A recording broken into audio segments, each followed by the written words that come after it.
Hello everyone. Today is World Vegan Day. It's easy to remember because it's always the day after Halloween. I don't know if I've ever really shared how I ended up becoming vegan, and I've been one for almost 9 years now. So it's been a long time. But I'll explain, why I think this is so important to me and how I ended up here. So my whole life I've always loved animals. I've grown up with pets. I've always had dogs. We've had birds. We even had ducks at one point.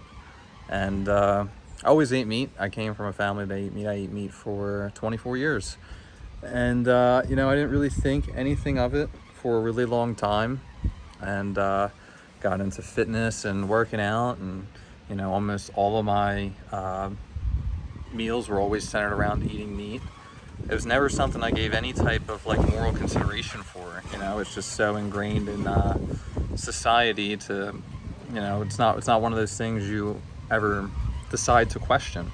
And there's, I think, a stigma that's associated with the fitness world that you get your protein from animals. There's not a whole lot of protein that exists in plants. So again, it was never something that I really thought deeply about.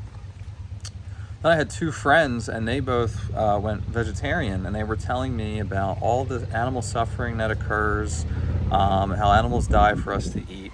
And this was before I had a very deep understanding of nutrition. And these were two thoughtful, intelligent people. And I remember thinking to myself, yeah, you guys make great points. I don't want to cause any unnecessary animal suffering, but I just don't know how it can be done. So it became on my mind maybe 12 years ago. And, I always kind of reconciled this by thinking to myself, this is just kind of the way the world works. You have to eat animals to survive. It's a very unfortunate reality, but I'm very grateful for them. That was the mentality I had for a little while. Just continuing on with my life. And then I stumbled across a TED Talk that was called When Animals Are Thinking and Feeling. And, I love animals. This is interesting to me. I want to know what their life is like, how they're different from humans. And this guy is giving a great conversation, and he's talking about how crayfish, if you gave them the same exact anxiety medication that is given to humans, their anxiety decreases the same as humans. And he's going into all these animals and how wonderful they are, and then he ends up, explaining at the end, so how do we celebrate the anxiety of crayfish and their own sentience and, free will? We boil them.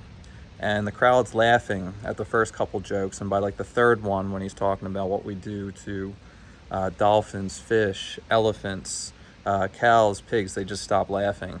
They really are starting to get the point that he's these are intelligent creatures that have their own lives. When he's explaining the elephants, he's talking about how in a lot of places in Africa, for example, there's a lot of tours that go on, and they know that the tourists are coming. But when you pump audio that sounds like poachers, they get scared and run away. So they're able to make the distinction between friendly humans and non-friendly humans. And he really just goes into over and over again that we are so similar to animals. The differences are all very minimal. And it got me thinking, animals have 2 eyes, 2 ears, a nose, a mouth. They can experience pain, happiness, and sadness. And, it's really starting to hit me that I do not like having to eat animals. I do not like having to do this to them. And then I stumbled upon a person who's very controversial in the fitness world named Vegan Gains. He's kind of a dickhead. However, he was the one person I think that was able to fully get through to me. And but while this is all going on, I'm, deepening my understanding of exercise, nutrition, health. And, he makes this airtight logical case that, you cannot be pro-peace and for reducing the suffering of other living beings while you're still eating them. And I just remember thinking, he's absolutely right. I was watching videos of animals being tortured and killed in gas chambers, their throats slit, they're crying, they're screaming. I know, the baby cows when they're taken away from their mother, they cry and scream, and it's just like, we rape these animals, we torture them, we kill them, we put them in chains, we put them in little fucking cells, and we kill and murder them when they're fucking babies. The average life of a cow is, I think they live to be 25 years, but ones that are slaughtered, it's 2. And then dairy's no better, because the dairy industry is the meat industry, except they rape the female cows, force them to have babies, take their milk from them, take their babies away from them, and they do this process over and over and over again until they cannot physically do it anymore, then they're fucking killed. All of it, I've come to the conclusion, is absolutely fucking evil, and all of it is just absolutely hideous and terrible, and there is no justification and support for this, especially because we know for absolute fact that you can live a healthy life as a vegan with just animal, or with no animal products, no matter who you are. And so I just got to the point one day where I was just like, I will never, buy another fucking animal product again. And yeah, it's something I'm obviously very passionate about. The other thing that I think really goes untalked about is it's also a human rights issue. It's not just an animal rights issue, it's a fucking human rights issue too. And it's because of the math behind how we create meat.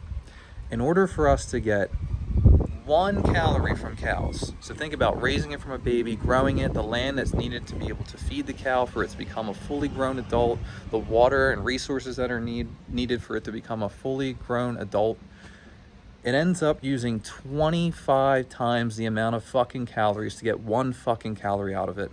For a pig, it's 16 times more, and for a chicken, it's 9 times more. So we live in a world where people still fucking starve and are hungry, and we don't have enough land and resources to be able to feed everyone. So we constantly are trading 25 fucking calories for 1 for meat, 16 calories for fucking 1 for pig meat, and 9 for 1 for chicken. So not only is this an animal rights issue, this is also a human rights issue. The Amazon, a few years ago, everyone was being outraged that 93% of it was burned down. Do you know of that 93%, I think it's like 90% of that was used for feed for animals, to farm them, to kill them, to create meat. That is what's going on. It is hideous, it is horrible. There's no defending this. There's no political side to this either. It is just basic empathy and understanding. And I don't blame anyone for not understanding this. I didn't understand it for 24 years.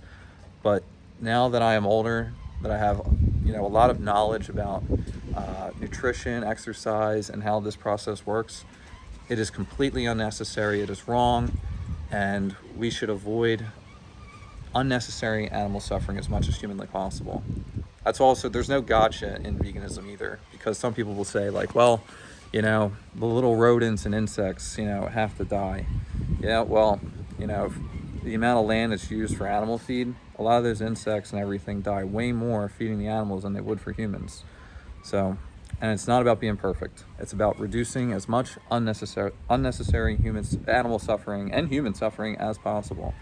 When you get in your car and you run over a bug, or you mow your lawn and you might accidentally, kill a baby rabbit, it's kind of unavoidable. It's not, there's nothing you could have done differently. But here, this is where you can take an actionable step and help prevent the unnecessary suffering of other animals. So this is a cause that has been really important to me for the last 9 years, and it's going to be forever. And I think it's just something that can make our world a better place. There's a lot of suffering and pain that goes on, and I support anything that reduces that.